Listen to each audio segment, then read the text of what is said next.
कर्म किए होंगे, तभी तो आज शिव महापुराण की कथा को श्रवण कर रहे हो। बोलिए भक्तों ने भगवान की।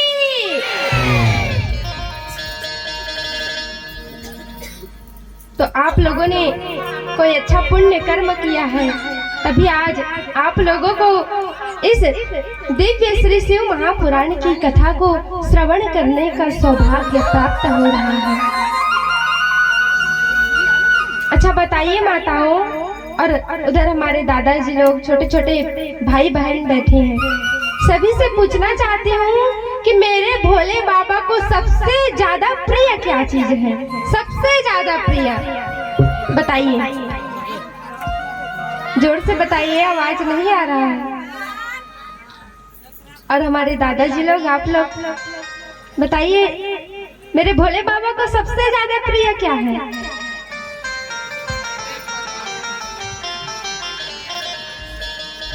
मेरे भोले बाबा को सबसे ज्यादा प्रिय है राम कथा और राम जी। बोलिए रामचंद्र भगवान की जय हो। देखिए, हमारे भोले बाबा को सबसे ज्यादा प्रिय है, सबसे ज्यादा वो है राम जी, राम कथा। क्योंकि राम कौन है? वो एक दूसरे के सेवक स्वामी सखा सिय पी के हित मेरे पदी वीर तुलसी के। क्योंकि वो एक दूसरे के सेवक भी हैं, एक दूसरे के सखा भी हैं और एक दूसरे के स्वामी भी हैं। इसलिए हमारे भोले बाबा को सबसे ज्यादा प्रिय है तो वो है राम जी और राम जी की कथा सबसे ज्यादा प्रिय। अगर आप भगवान भोलेनाथ की भक्ति कर रहे हो और रामचंद्र जी से द्वेष कर रहे हो, ईर्ष्या कर रहे हो, तो आपकी भक्ति का कोई फल प्राप्त होने वाला नहीं है।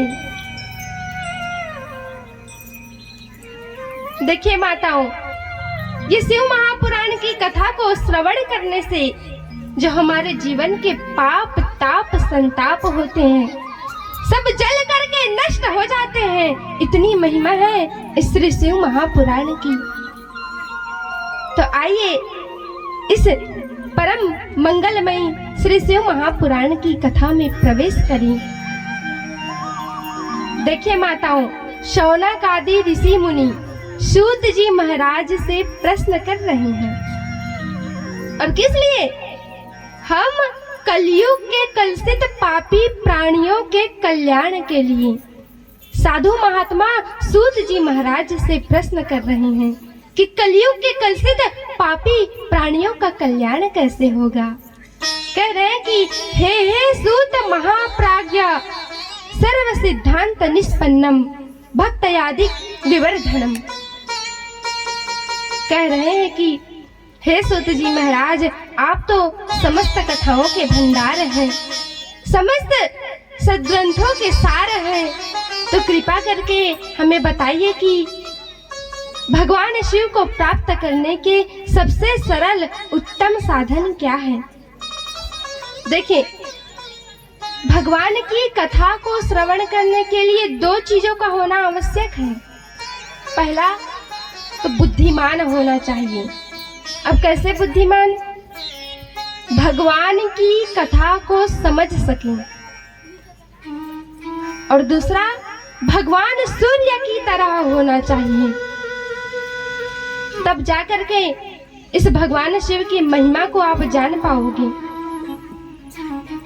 शौनक आदि ऋषि मुनि कहते हैं कि हे सूत जी महाराज, हम सब यहाँ आए हैं तो कुछ न कुछ पाने के लिए आए हैं, और आप सभी कुछ न कुछ पाने के लिए आए हो ना, भगवान की महिमा का गायन करने के लिए आए हो।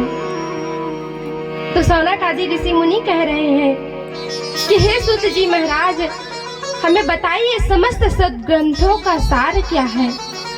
हम आपसे जानना चाहते हैं कि सदाचारस्य सद्भक्तिर्विवेको वर्धते कथम। सदाचार, भक्ति और विवेक की वृद्धि कैसे हो। स्विकार निराशश्च सज्जनैः क्रियते कथम। सज्जन अपने विकारों को दूर करने के लिए क्या करें। और इस संसार में कलयुग में माताओं इतने सारे विकार हैं, काम, क्रोध, लोभ, मोह, ईर्ष्या, द्वेष, छल, कपट, ये सब विकार कैसे नष्ट होंगे। शौनक आदि ऋषि मुनि सूत जी महाराज से कह रहे हैं, अब बताइए हमारे हृदय में अगर छल, कपट, ईर्ष्या, द्वेष भाव रहेगा तो भगवान हमारी भक्ति को स्वीकार करेंगे। बताइए करेंगे? नहीं करेंगे ना। तो यही प्रश्न शौनक आदि ऋषि मुनि हम कलयुग के कलुषित पापी प्राणियों के कल्याण के लिए सूत जी महाराज से कह रहे हैं। देखें, भगवान शिव को प्राप्त करने के सबसे सरलतम उपाय क्या है। सूत जी महाराज आप कृपा करके हमें बताइए। शिव प्राप्तिर्भेतात् सदा निर्मल चेतसा। भगवान शिव को प्राप्त करने के सबसे सरलतम उपाय क्या है। देखो, शौनक आदि ऋषि मुनि ने जो प्रश्न किया है वे हम सभी जीवों के कल्याण के लिए किया है, ताकि हम जैसे मूर्ख प्राणियों का कल्याण हो सके।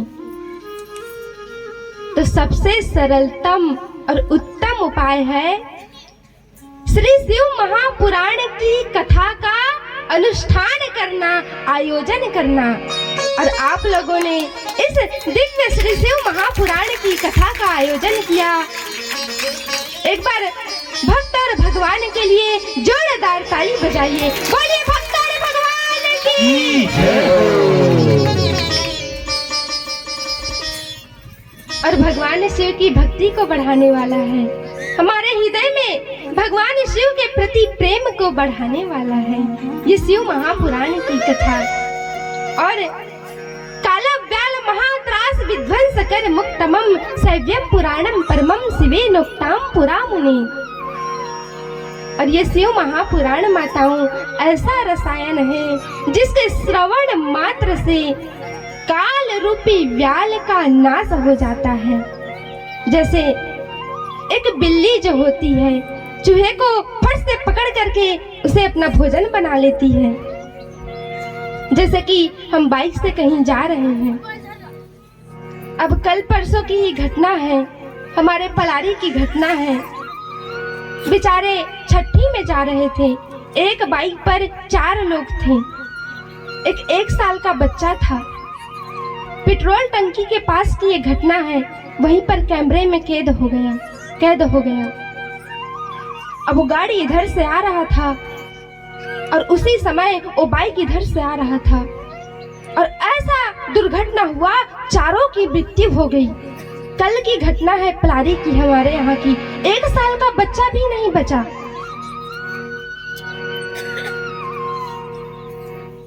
तो ये शिव महापुराण की कथा जो है काल रूपी व्याल का नाश करने वाला है। अगर हमारी मृत्यु सामने है तो उसका भी नाश करने वाला है ये शिव महापुराण की कथा।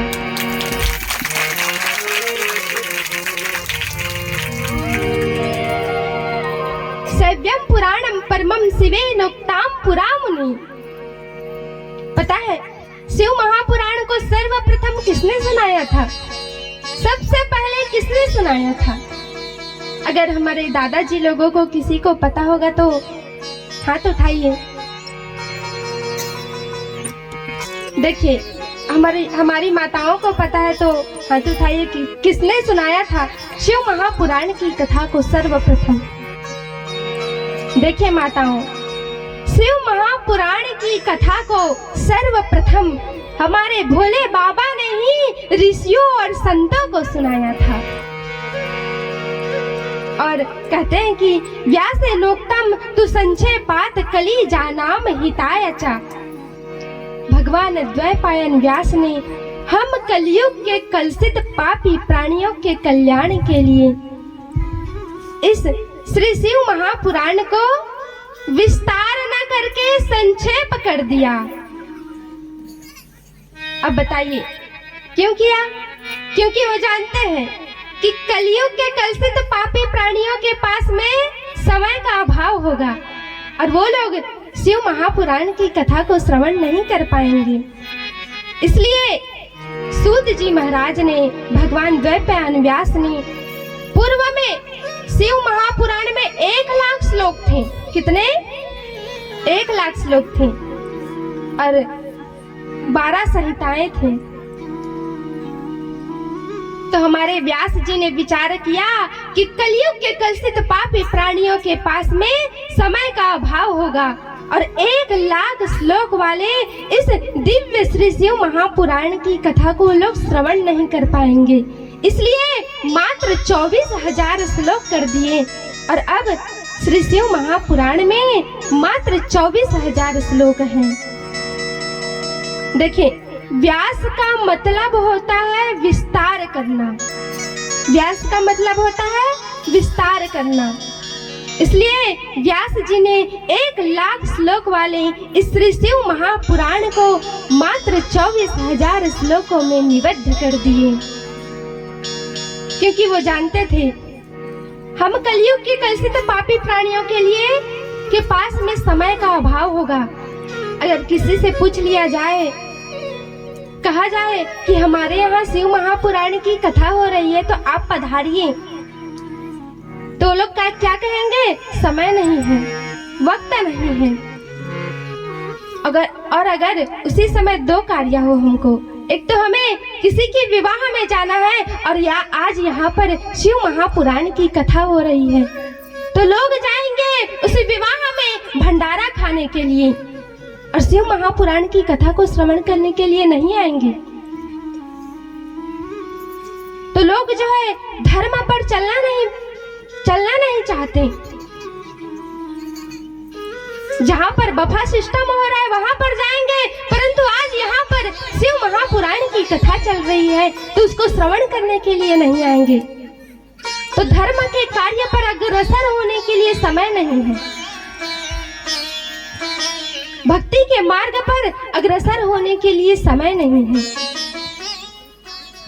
तभी तो कहते हैं कि वक्त बीत जाए तो लोग भुला देते हैं, वक्त बीत जाए तो लोग भुला देते हैं, बेवजह अपनों को रुला देते हैं, बेवजह अपनों को रुला देते हैं। अरे जो दिया रात भर रोशनी देती है, सुबह होते ही लोग उसे बुझा देते हैं, सुबह होते ही लोग उसे बुझा देते हैं। तो भक्ति का दीपक हमारे जीवन से चला जा रहा है, परंतु वास्तविकता यह है माताओं कि जब तक हमारे हृदय में भक्ति का दीपक जलता रहेगा तब तक हमें शक्ति मिलती रहेगी, भगवान शिव की शक्ति मिलती रहेगी। तो देखिए, एतस्माद् परम किंचित पुराणच्छवैतो मुने न विद्यते मनः शुद्धया कली जानाम हिताय च। ये शिव महापुराण साक्षात भगवान शिव का वांगमय विग्रह है। एतस्माद् परम किंचित पुराणच्छवैतो मुने न विद्यते मनः शुद्धया कली जानाम हिताय च। देखिए, इस श्री शिव महापुराण को छोड़ करके और अन्य कोई साधन नहीं है हमारे चित्त को शुद्ध करने वाला। आप गंगा जी में जाते हो, स्नान करते हो, तो गंगा जी में स्नान करने से हमारा तन तो शुद्ध हो जाएगा, परंतु मन की शुद्धि के लिए किसी पवित्र नदी की नहीं, शिव महापुराण की आवश्यकता है, श्री शिव महापुराण की आवश्यकता है। जन्मांतरे भवेत् पुण्यम महधस्य सुधीमता तस्य प्रीतिर भवेत् तत्रा महाभाग्यवतो मुनि। हमारे सूत जी महाराज कहते हैं कि जन्मांतरे भवेत् पुण्यम, जब हमारे एक नहीं कई जन्मों के समर्जित पुण्य का उदय होता है, तब जाकर के हमें इस दिव्य श्री शिव महापुराण की कथा को श्रवण करने का सुंदर सौभाग्य प्राप्त होता है। अगर आप सभी यहाँ पर शिव महापुराण की कथा को श्रवण कर रहे हो, वो भी महात्मा की कथा को, तो ये सोचिए कि आपके एक नहीं अनेकों जन्मों के समर्जित पुण्य का उदय हुआ है, जिसके परिणाम स्वरूप आज आप सभी इस दिव्य श्री शिव महापुराण की कथा को श्रवण कर रहे हो। बोलिए श्री शिव महापुराण की जय हो। हर हर महादेव।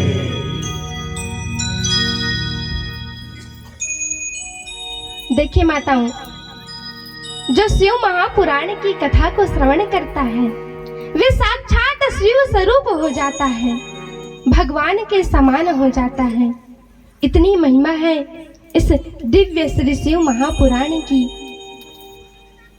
अब इससे श्री शिव महापुराण की महिमा का क्या गायन किया जाए।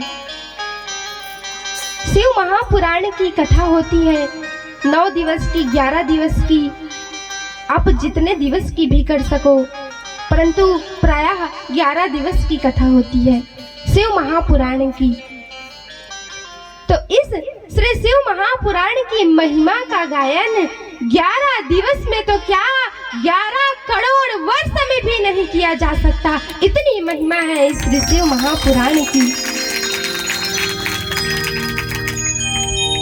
यत् पुण्यम सर्वदानेषु, देखिए जितने भी दान बताए गए हैं, अन्नदान, स्वर्ण दान, वस्त्र दान, अगर आप लोगों ने पूरे 7 दिवस तक इस श्री शिव महापुराण की कथा को श्रवण कर लिया तो आपको कोई भी दान यज्ञ पुण्य करने की आवश्यकता नहीं है। वो सब श्री शिव महापुराण की कथा को श्रवण करने से अपने आप प्राप्त हो जाता है। देखिए, सदा सेव्या सदा सेव्या विशेषता एतत् शिव पुराणस्य कथा परम पावनी। ये शिव महापुराण की कथा ये परम पावनी है, दिव्य है। देखिए, जिस स्थान पर शिव महापुराण की कथा होती है ना, वो स्थान तीर्थ के समान हो जाता है। आज आप लोगों का ये भोठीदी गांव, ये भोठीदी नहीं है, ये तीर्थ के समान हो गया है। संसार में जितने भी तीर्थ हैं वो तीर्थ बन गया है आपका यह भोठीदी गांव। देखिए, गंगा, यमुना, पुष्कर आदि तीर्थ मिलकर भी इस श्री शिव महापुराण की महिमा का गायन नहीं कर सकते। देखिए माताओं, जिस जगह पर श्री शिव महापुराण की कथा चलती है या जो मनुष्य इस श्री शिव महापुराण की कथा को श्रवण करता है, उन्हें देख करके यमदूत भी भागने लगते हैं। इतनी महिमा है श्री शिव महापुराण की। बोलिए श्री शिव महापुराण की जय हो।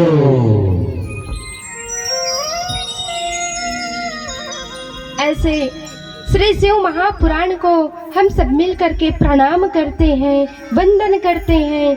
भगवान भोलेनाथ अपने चरण कमलों की रज हमें प्रदान करें।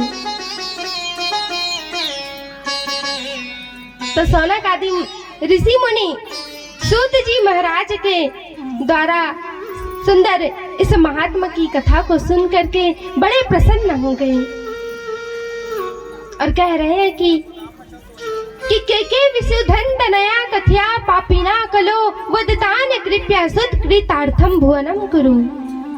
हे सूत जी महाराज, कृपा करके बताइए कि कौन कौन से पापी होते हैं जो शिव महापुराण की कथा को सुन करके तर जाते हैं, उनका भी कल्याण हो जाता है। तो सुंदर कहा गया कि ए मानवः पाप कृतो दुराचार रता खला। बोले जो मानव हर हमेशा बुरे कर्मों में लगा रहता है, धर्म के राह पर नहीं चलता, अपने माता पिता से द्वेष करता है, अपने माता पिता की सुनता नहीं, अगर वह व्यक्ति भी इस श्री शिव महापुराण की कथा को श्रवण कर ले तो उसका भी कल्याण हो जाता है। तो सौनक आदि ऋषि मुनि पुनः प्रश्न कर रहे हैं। बोले ऐसी कोई कथा है कि वह अपने माता पिता से द्वेष करता हो और शिव महापुराण की कथा को श्रवण करके उसका भी कल्याण हो गया हो। तो बोले सुंदर एक कथा आई है श्री शिव महापुराण के महात्मा की, तो आइए हम सभी महात्मा की कथा को श्रवण करें। बोलिए श्री शिव महापुराण की जय हो। ओम नमः पार्वती पते हर हर महादेव। सुंदर वर्णन कर रहे हैं। आसित किरात नगरे ब्राह्मणे ज्ञान दुर्बला दरिद्रो रस विक्रेता वेद धर्म पुरांग मुखा। बड़ी सुंदर कथा है माताओं, भगवान शिव की भक्ति को बढ़ाने वाला। तो देखें